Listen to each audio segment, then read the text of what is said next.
can't see through it. Can't see through it at all, right? And then look, well, I open the door, what do you see?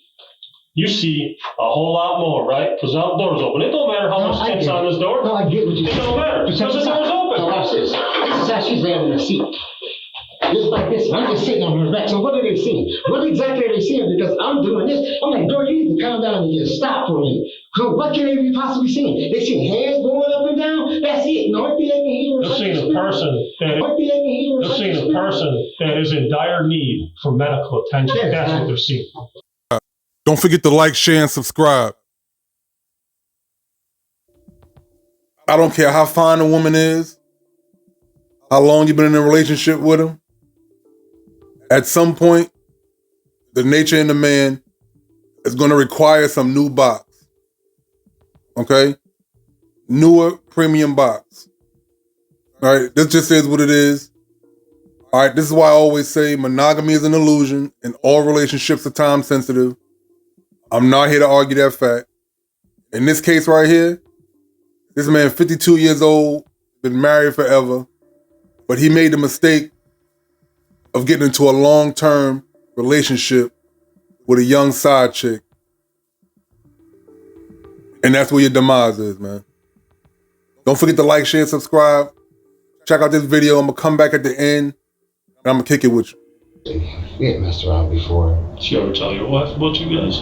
This absolute psychopath is 53-year-old Sultan Sharif. For years, Sultan had been hiding an affair from his wife, making sure that his secret lover, Kania, wouldn't tell anyone. A secret that would cost her her life. She'd have the audacity to tell you that she's going to go talk to your wife about it? Because to Sultan, his life of lies, control, and infidelity was more important than everything. But reality check? She and I didn't have issues. You all clearly had issues. After reality check will make the life this man has tried to protect come crumbling down. Besides, I'm a monster. I'm saying that's what it looks like right now. And there goes the house, the cars, your whole life. Done. In an alley, they discovered the body of 20-year-old Kania Brunson. She had not only been shot, but in an attempt to conceal evidence, her remains had been set ablaze. We know you've heard it before. The victim was a shining light with a smile that lit up a room, but Kania was truly joy embodied. A dedicated worker, she had excelled throughout school and was debating between two careers, becoming an orthodontist or a makeup artist. Either way, her goal was admirable, helping people feel good about themselves. But the opportunity to do that was snatched away from her. Fortunately, the police didn't have to work very hard to find the person who did it to her. The caller had actually recognized the man who was attacking Kania and identified him as 53-year-old Sultan Sharif, a longtime criminal with a slimy ability to schmooze. Police quickly learned that Sultan was in a long-term marriage, but had been having an affair with Kania for at least 3 years, unbeknownst to his wife. Sultan had a motive to kill Kania, to cover up cheating on his wife. But as police launched the investigation, they had no idea just how deep that motive ran, and how many twists and turns it would take. Hey, obviously, we want to talk to you a little bit more about, everything, okay? Just a few things we'd like to clarify. All right, so you're willing to talk to us? Yeah. Okay. First mistake. So, like you said, you already talked to the detectives, and we understand that. We just have a few things we want to clarify. So going back to, we're just going to start from earlier in the week, okay? On Thursday. So Thursday would be September 22nd, okay? What did you do on Thursday, September 22nd? So after work, came home. Okay. All right. How about Friday, September 23rd? Just pretty much the same thing. Did you work on Friday? Yeah, I work Friday. Same time. From 6:30 to 5? He has to know they ask him the questions, the answers, they already have the answers too. All right, he has to know that. This is why he should have just asked, was he being under arrest? And went and got a lawyer. Okay. And did you do anything after work on Friday? Yeah, I think I went to the store. I ended up meeting with the person we were talking the Kanaya. I met with her on Friday. I'm sure that's what y'all. Okay, so you met with her on Friday? Yes. And what time did you meet with her on Friday? By 8:45, 8:30, I was just on the middle of it. 8:30 or 8:45? Yeah, I met her at the government park. Okay. Basically. All right. And then who's this Kanaya girl to you? We're just friends, basically. Kind of like each other a couple of years. Wait, so you 53, she's 20. Depending on the state you in, that is legal. I don't know what state he's in. I believe it's Milwaukee. All right. Wisconsin. I don't know the laws over there. But you 53, she 20, and you had messed with her previously? Bruh. And y'all friends. I ain't got no 20-year-old friends. We had messed around before. Not really messed around now. And I just really just trying to help her out get her on the right path, basically. You know, just she just got off kind of. She just. It's always something, you know. It's always. He was a mentor. Always something happened. Her, I'm stranded. I got kicked out of my house. Living in my car. You know. Okay. Okay. So you said you met her about 2 years ago? No, it was a couple of years ago. About roughly 3 years ago. 3 years ago? Okay. And how did you guys meet? I think Facebook, if I can remember. Okay. Yeah, I think it was Facebook. Confirmed. He was 50 and she was 17. Life before I do that motherfucking shit. The real problem is niggerism. You know, romantically involved over the years? No, just a couple of times. A couple times? That was it. Okay. Okay. And then, I mean, what's your like Capricorn ass nigga.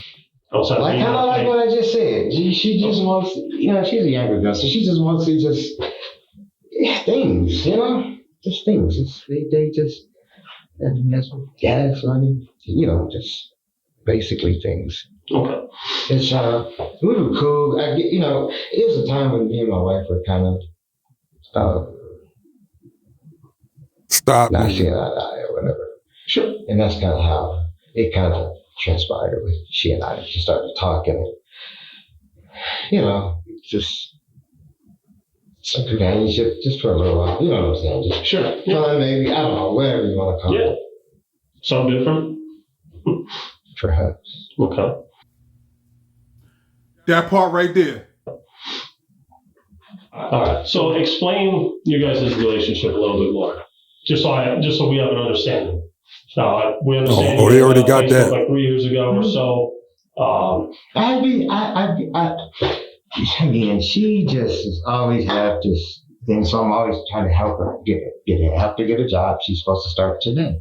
Okay. Monday. This nigga is crazy. And get a bank account, just trying to help her get on her feet.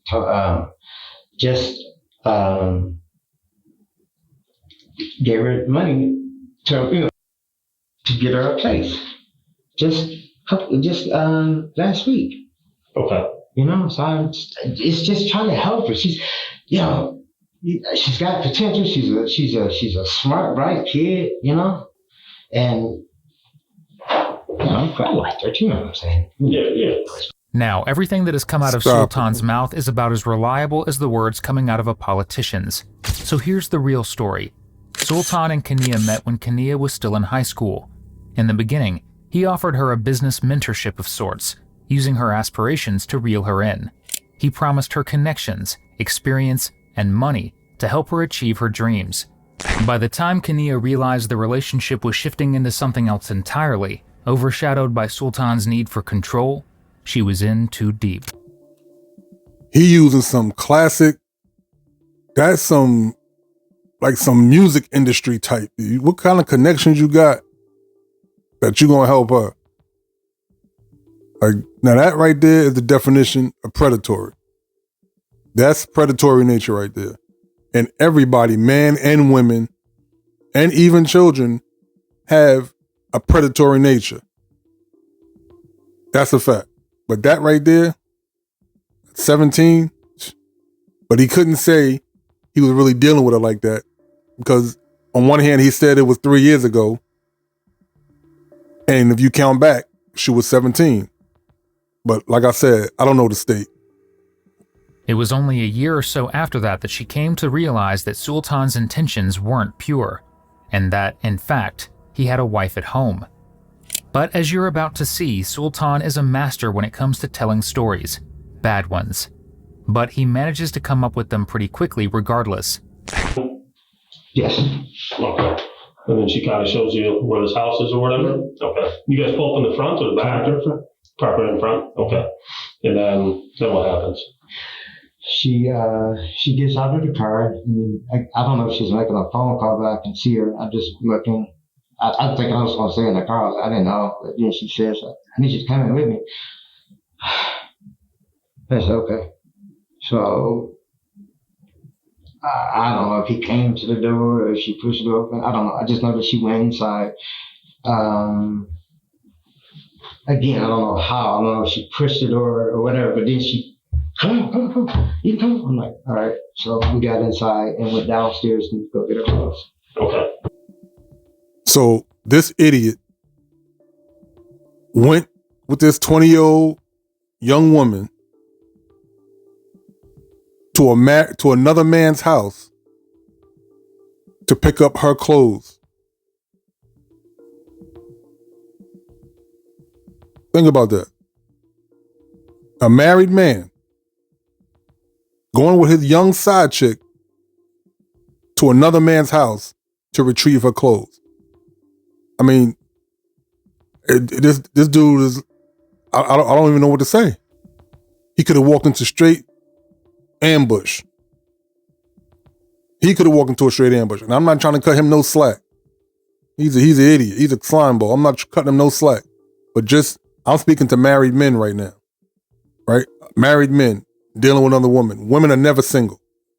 There's always another bull in the ring or a couple bulls in the ring. Always. Brat. He claims that after he refused to take Kania to Nike to go on a shopping spree, she blocked his number, and that he hadn't been able to get in contact with her since. But Kania never wanted to go to Nike. She didn't even want Sultan's money.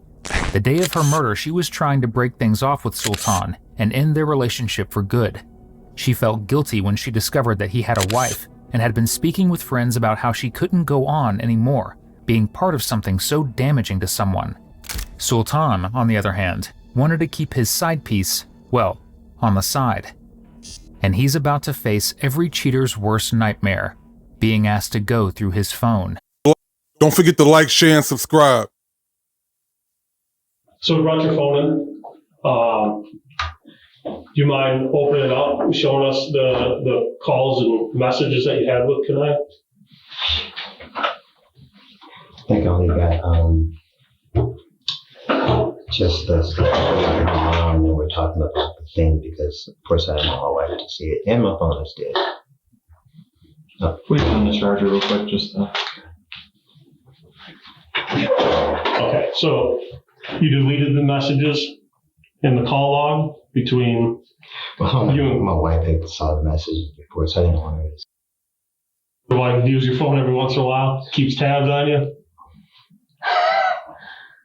You don't need to want to know. Yeah, well, such is life.